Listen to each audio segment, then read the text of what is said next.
Okay. So for me this evening, one of the things that I really like to do in these monthly meditation sessions is to kind of put to bed some of the assumptions we have about meditation that I would say negatively impact our practice or even our ability to practice. A lot of the times in meditation, the thing that we're expecting this thing to happen or ourselves to do something in a particular way, and when that doesn't happen or we're not able to do that thing, it can leave us to say, I can't meditate or I'm not good at meditation. Now, the reason that's so problematic is because I truly believe from my own life and from there's a lot of research coming out about this is showing that meditation, even doing 12 minutes a day, has significant ripple effects, positive improvements for our physical health, for our mental health, for our mindset, and for the way that we feel about our own life. So we have this amazing tool, thousands and thousands and thousands of years old, this meditation tool. And then we've got people that have this idea that they can't do it and therefore they don't have access to it. So I'm here to say, okay, how can we work with this in a really good way? Whatever works for you from this evening, like put it in your pocket and have this openness of trying things out. Nothing we have to do, no force, no pressure. So very often with meditation, there's this pressure that we have to do something and that our mind should become clear. Just give me a little wave of whether you think within a minute of starting meditating, you're meant to have a completely blank mind and be completely at peace. And if that's not happening, you're doing something wrong. Yeah, hello, those people. Yeah, exactly, exactly.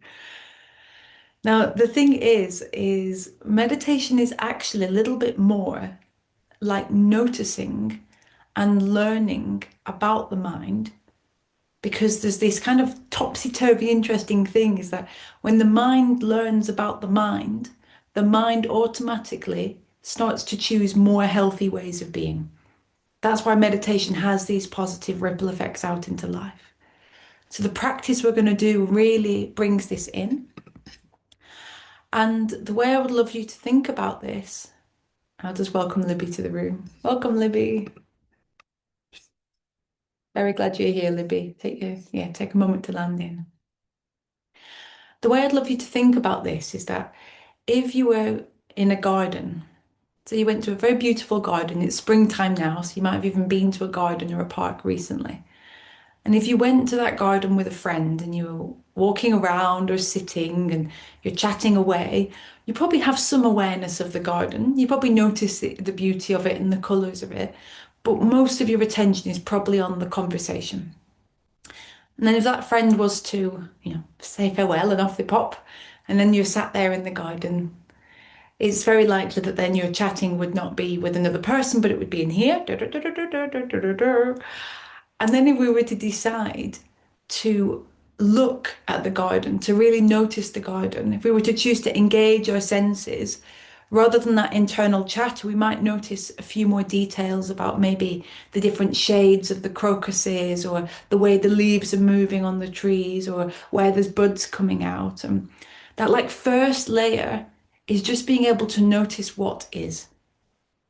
And I don't know if anyone's had this experience where the mental chatter just dies down naturally because we've been caught on something we're interested and it kind of captures us, the beauty of light on water or something just very simple. And that's a very beautiful place to be, that being with something. There's a presence to that. And when we're more present in our life, we have greater experiences of well-being. So that layer is like a really good layer. And what meditation invites us into is a slightly deeper layer than that. What meditation invites us into is one, absolutely yes, to be present with, to notice the garden. But it allows us this extra layer of noticing how the garden is happening. And this is a little bit like rather than focusing on one leaf or focusing on one thing, we might start to notice that, the insect lands on the flower. And the flower has different stages. There's the bud and there's it opening and There's it with the petals drooping. And we start to see how the garden's working together, where the water comes from, how things are growing, what is more full of life. And when we start to look at how, we start seeing it as this like living system. So rather than having this intense detail, it's more seeing that living system. And we start to learn something just by watching it. And the longer we watch, the more we actually learn about how that is living, how that living thing is happening. So if we think about this in terms of meditation practice, most of our life we're moving around and doing things and engaging in the world. And in order to notice how we are happening, and specifically how the mind is happening, it might never be a question you've ever asked. How is this happening? And I don't mean how in the existential way, but how is in what is the process? Like what is happening here? And when we get curious about this, the best way to do it is to sit and be still. Because then we reduce the kind of distractions of everything. And then we let our eyes close because then we don't have any of the visual things distracting us. And we slowly now guide us through, well, we come to focus very softly on the breath. Not because we're just aiming to focus in on the breath. We're not trying to close ourselves down to anything. It's almost like we bring our focus onto the breath, to the air moving in and out the body, because it gives us a kind of place to sit and rest and start to then be interested in how it's happening. And the first thing that normally happens after a few moments is that our mind wanders away. And if we're in the old mindset, oh, I've done something bad. I've done it wrong. My mind should, bad mind, whatever. Like, we don't learn anything. All we learn is that experience is quite unpleasant and that we don't like meditating. That's what we learn. And if instead we treat it more like we're there to learn about the process of how it's happening, when the mind wanders, that miraculous moment will happen where we remember that it's happened, that we were meant to be meditating. And when we notice that, there's this moment of learning that happens, and it's only useful learning if it has this moment of, aha, the mind wandered away all by itself and now has remembered all by itself. That's fascinating. And some way, somehow, I'm allowed to decide to come back and focus on the nose, on the breath, on the breathing.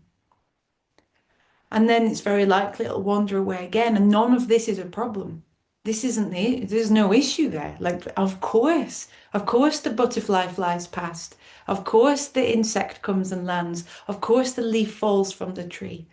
This is what the mind is doing. And what happens is we start to observe it in this way. This kind of second thing that I want us to practice in this practice today is that the mind will wander, no problem. We remember, yeah, I was focusing on the nose. And at that moment, it can be interesting to notice what it was the mind wandered away on. What was the thing? Now, there's a chance that you're 10 thoughts deep. You were thinking about a garden because I've spoke so much about them, and then you're thinking about the jobs that you need to do in your garden, and then you think about the job you need to do in the house, and then you're thinking about all that thing to do with that paper and the thing, and you might be 10 thoughts deep, it doesn't matter. You're kind of just trying to notice what was the thing, like how was that happening? What is it that was going on? And now early in our practice, we can then spend the whole practice trying to work out how to label it properly. And I'd like to offer some really simple words. Sometimes for me, my sort of thoughts, they go to planning, they go to people, they go to remembering, and they go to imagining. Those are some of the key themes on my inner world. And if I'm not sure what to label it, I just call it distraction. A distraction has come up, and I'm going to return here. And it sounds so simple. We sit, we let ourselves become nice and quiet and calm and resting in. We choose our meditation object. I'm going to suggest the breath, but you can work with anything that's useful for you. The mind will wander, we'll remember, we give ourselves a small label of what that thing was, and we come back. And we repeat it, and we repeat it, and we might repeat it 100 times in a minute. Fine, however many times we need to. And what starts to happen is that the mind itself starts to learn about the mind itself. How amazing is that, It's like we learn about the garden, but in this case, it's the mind learning about how it is behaving. And it starts to be able to have more choice about how it might want to use the skill that we have of being able to choose where to put our attention. And it's a slowly process.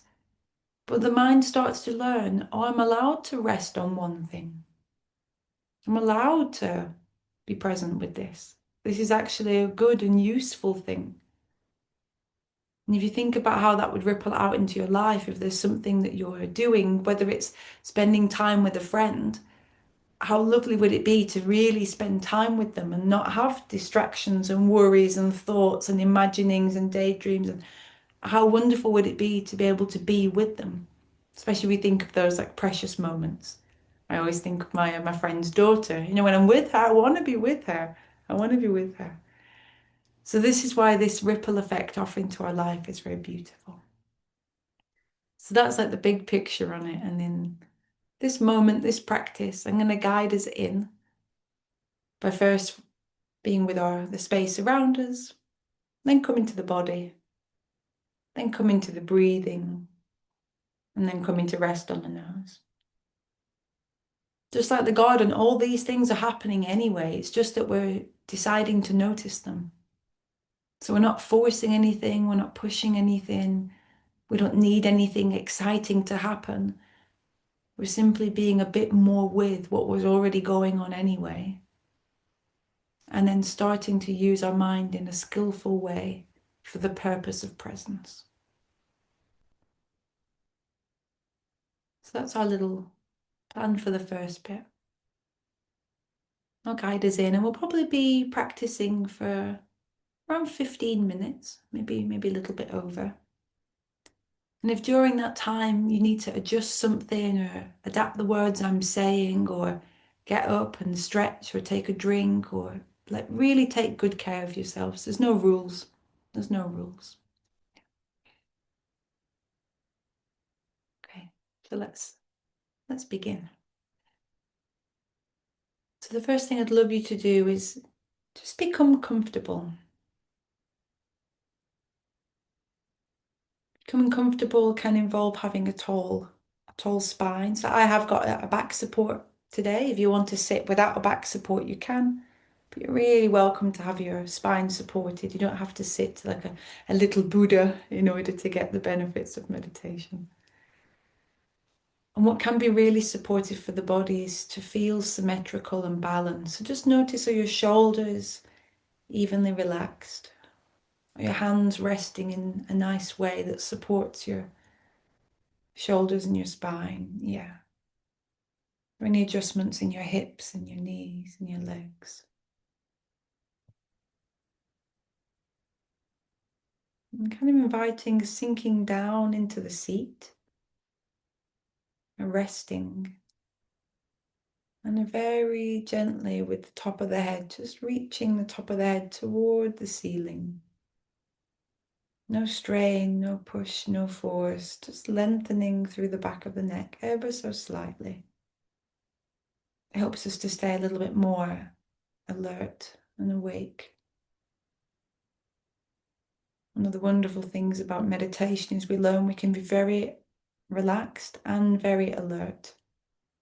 Relaxation doesn't mean we're asleep. We can be really in the world, really in our life.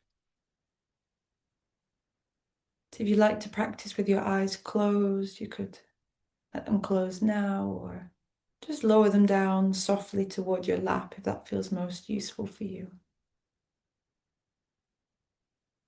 And we're setting this small intention to be simply interested in our mind, our body, in the present moment. requiring absolutely nothing in particular to happen, and welcoming ourselves to be interested in what is happening.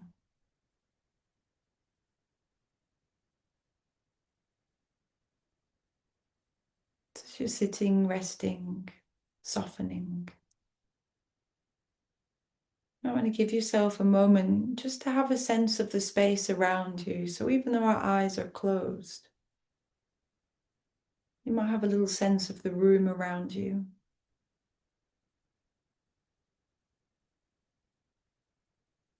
The things supporting your body.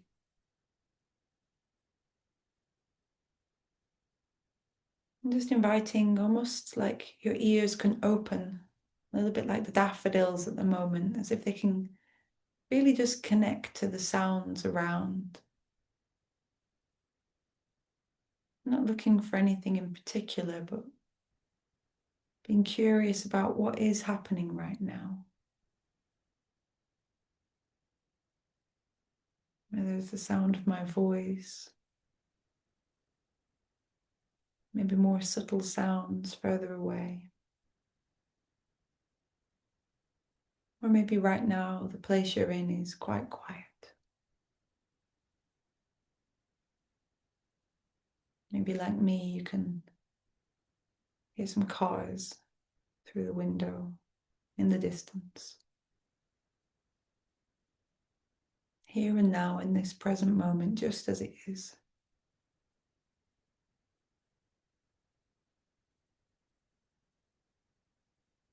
And inviting our awareness to continue to be aware of what's around us and the room we're in and any of those sounds, and bringing your attention more toward your body. As always, if there's any parts of your body that have discomfort, it's not always useful in meditation to spend time focusing there. So as you come to your body, be interested in maybe exploring where feels maybe comfortable. Maybe there's just neutral sensations. And it can be nice to start with the things that are more obvious, maybe feeling the pressure of your back or your legs against the seat.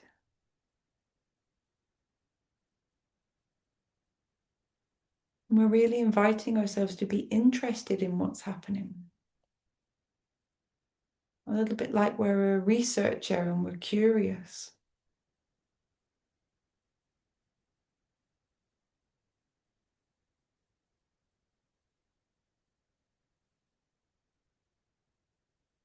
Maybe noticing the shoulders, and maybe even noticing as we notice the shoulders that there's a little bit of movement there, a little bit of softening, easing.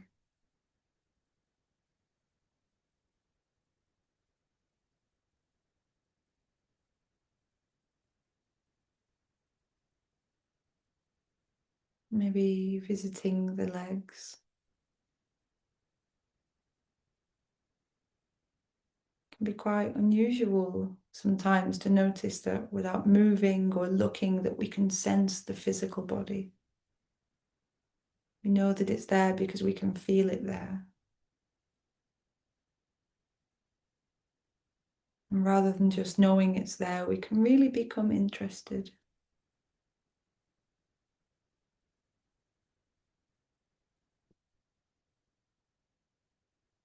If it feels nice for you as you travel down from the legs, knees,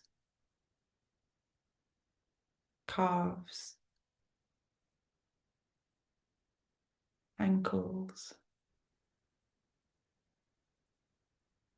Just bring your attention to the feet. Maybe noticing just one foot at a time.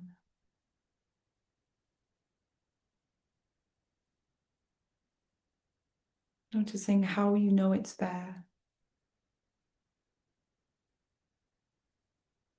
Noticing whatever sensations are there for you.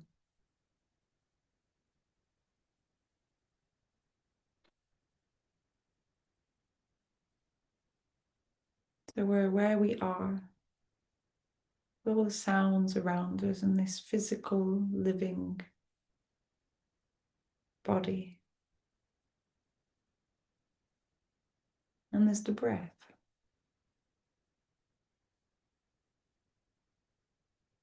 I wonder if you can just notice it happening now without having to make it do anything.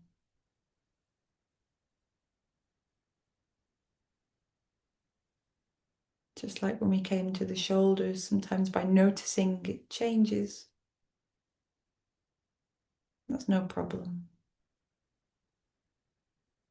We don't want to try to change it, but if there are changes, that's fine. Your body might want to take a deeper breath or a sigh.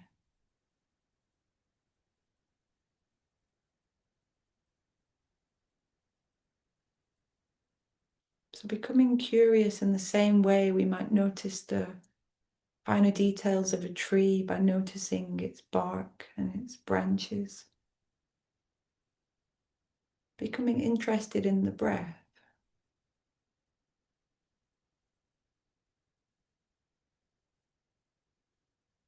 Finding the uniqueness of the inhale and the exhale. And the next inhale and the next exhale.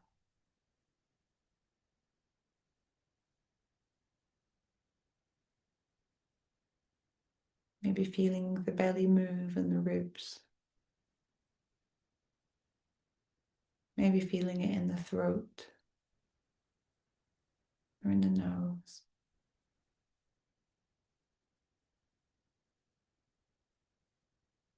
If you're noticing at all you're feeling more on the sleepy side of being in this garden, just allow the head to lift a little bit more toward the ceiling.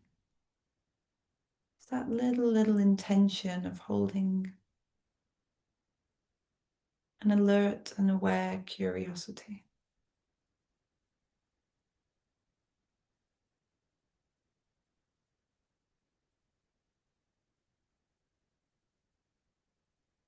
And again, allowing ourselves to come to a point of meditation, somewhere just to rest our focus. In many traditions, they use the nose, where we can feel the different temperature and the movement of the breath. Maybe for you, you can feel it easier in the belly or the chest. Where we choose to focus doesn't matter.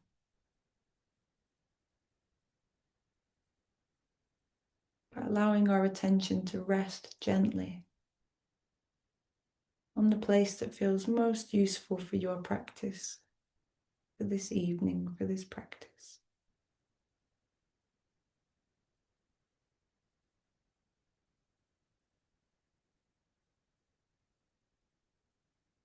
Now that we're resting with our meditation object, we're going to have this opportunity where I'm a little bit more quiet. And our intention is to be interested in the breath, in the movement, in your meditation object. And then should the mind wander, to practice the moment of aha, I've remembered. If it feels easy, noticing what was happening just before you remembered. Daydreaming, remembering, imagining, worrying, planning, whatever it is. For the purpose of this practice, it actually doesn't matter what it is.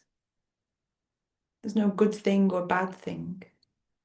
There's just what was happening. There's just how it was. If an easy label doesn't come straight away, just very neutrally label it as distraction. And then allow yourself to return to the meditation object with kind of an added little pep of curiosity. but the sensations that are happening. In my case, I'll be working with the nose.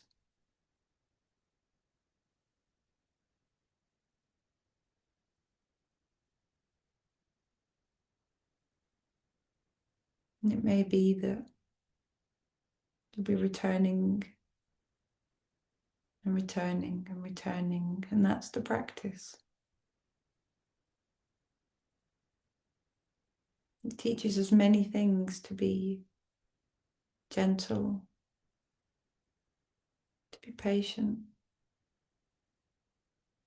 to put no pressure on ourselves. Just the practice of this practice alone teaches us so many things.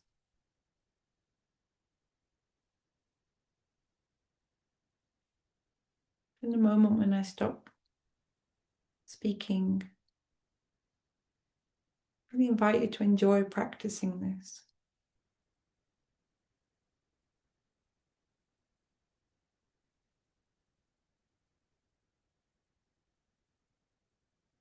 Let it be pleasant to breathe and be and watch and learn.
Allowing yourself to notice if there's a moment for that aha,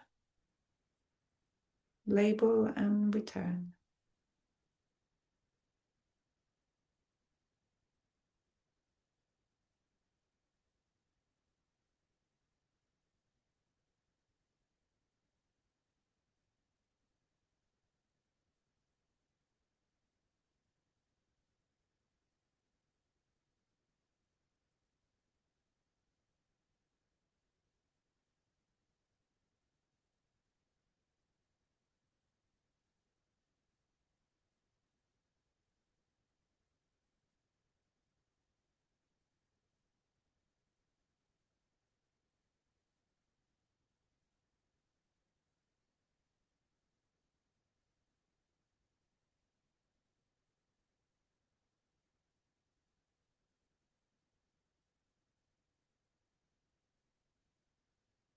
Simply giving the mind the opportunity to learn about the mind. So we do it with kindness, with ease.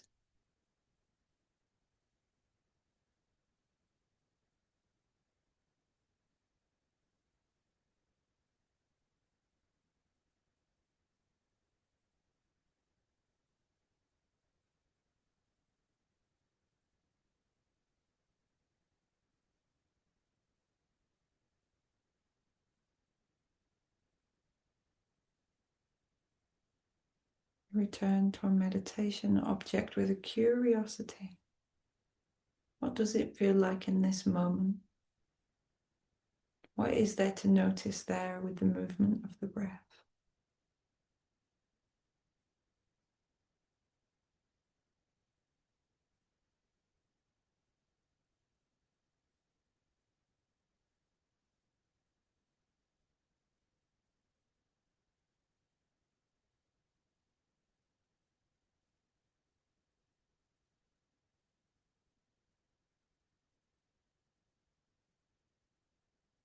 And for this last minute or so,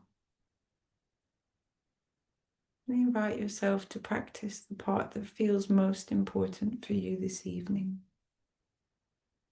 Is it the softness of the aha? Is it the ease of just letting the label be distraction? Or is it that soft returning to being curious of the meditation object?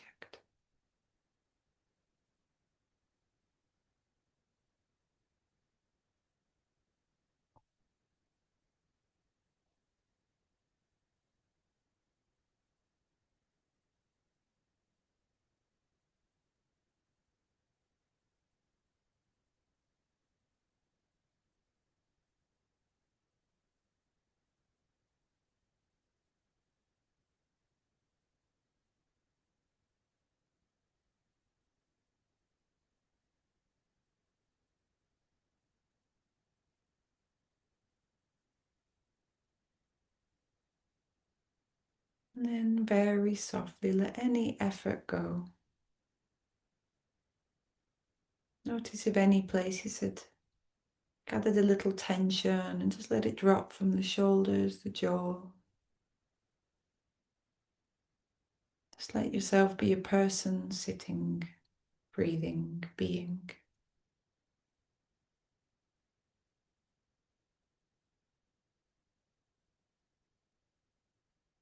Maybe give yourself a little smile for engaging in the practice of self-curiosity, of learning, of being interested in your own being.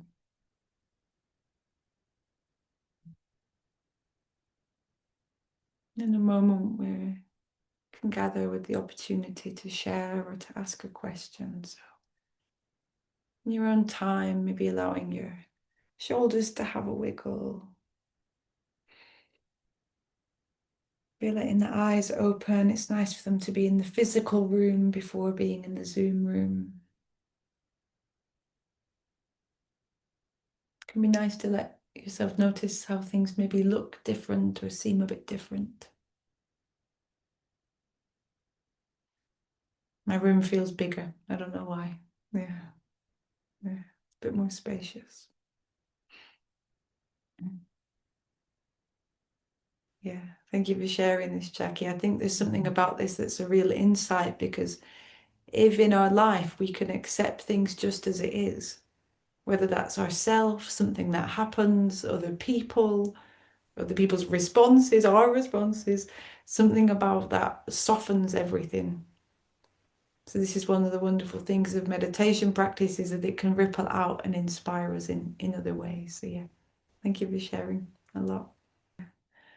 And I just want to speak for, there's very likely one or more people sat here going, well, my mind was chaos, you know? And I just want to say, like that's completely fine. Where in some ways it can be pleasant to have a calm mind, but it isn't necessarily the aim. It isn't necessarily the aim. And one of the things that's happened the more that I've practiced is that just like in the garden, the longer we sit and the longer we notice, the more we notice and the more we notice. And sometimes the stiller we get, the more we can actually notice what's going on. And it can be sometimes seem busier, even though our meditation is deeper. So if you had a very peaceful mind, like great, like lovely, really enjoy your practice. And if you had a very busy mind, the art is not to say, oh, it should have been quieter. But the art is to be able to be, just as Jackie was saying, to be just as it is. So almost to not have a preference of it being either way. Because if we are chasing something, then there's no relaxation in chasing. There's no softening in chasing. There's no accepting what is if we're chasing something else. So yeah, if you're sat and you had a different experience, you didn't do anything wrong. You didn't do anything wrong at all. Yeah, yeah. Elaine, thank you so much for sharing this. And I'm gonna answer it in quite a wide way. Mm. So the mind is used to doing one of two things, usually either being very busy attending our to-dos or our worries or our concerns, or being asleep. I don't know if anyone else relates to the two states of mind, awake and go, go, go, go, and then asleep. So when we go to meditate, we're inviting the mind to enter into a new state. And when we pull it back from the thinking, it goes, oh, it must be sleep. It must be that other one that we do. So once again, you've done absolutely nothing wrong. We're in a funny way, it's quite radical. We're inviting the mind to do something completely different that our culture and our way of living never invites it to do and never invites it to have that space to learn about itself. So in the exact same way, in a lot of the meditation traditions, they describe it as dullness. And dullness is that, like, sometimes it's very foggy, sometimes it's a bit like a dream state, and sometimes it's totally asleep. And what they do is in the same ways that when we remember or notice it, is that we sit up a little straighter, because that can just help the alertness. And then we return to the breath with the same kind of curiosity, openness, non-judgment, because it actually makes sense that that's what's happening. And if we get cross at ourselves or say we're doing it wrong, then we don't practice. And if we don't practice, then the mind never learns that it's allowed to be in this like restive, self-witnessing learning state. So everything you did was right, Elaine, and everything you did makes sense. Yeah, yeah. And yeah, with never meditating before, that's you pretty much had the guaranteed experience of anyone meditating for the first time. Yeah, yeah. And it's almost a wonderful thing. If you were to practice this, even just for 10 minutes for the next few days, you would notice changes and sort of a deeper insight by the third and fourth day. So yeah, if it's interesting to you, I hope you can, yeah, practice. Yeah. Just to respond to it generally, just so other people, because it might be interesting. In some traditions, they use an imagined thing. Sometimes it's light in front of the face. Sometimes, like Andrew said, it could be a flower. And that is the meditation object. And it's a totally valid meditation object. And some people use meditative states to have visions, to be able to have inner seeing. And that is also a very valid way of meditating. It's just that in this specific practice, we're practicing to let the mind learn about the mind. So all valid, they just have different fruits, and it's like if you want an apple, you can't plant a pear tree.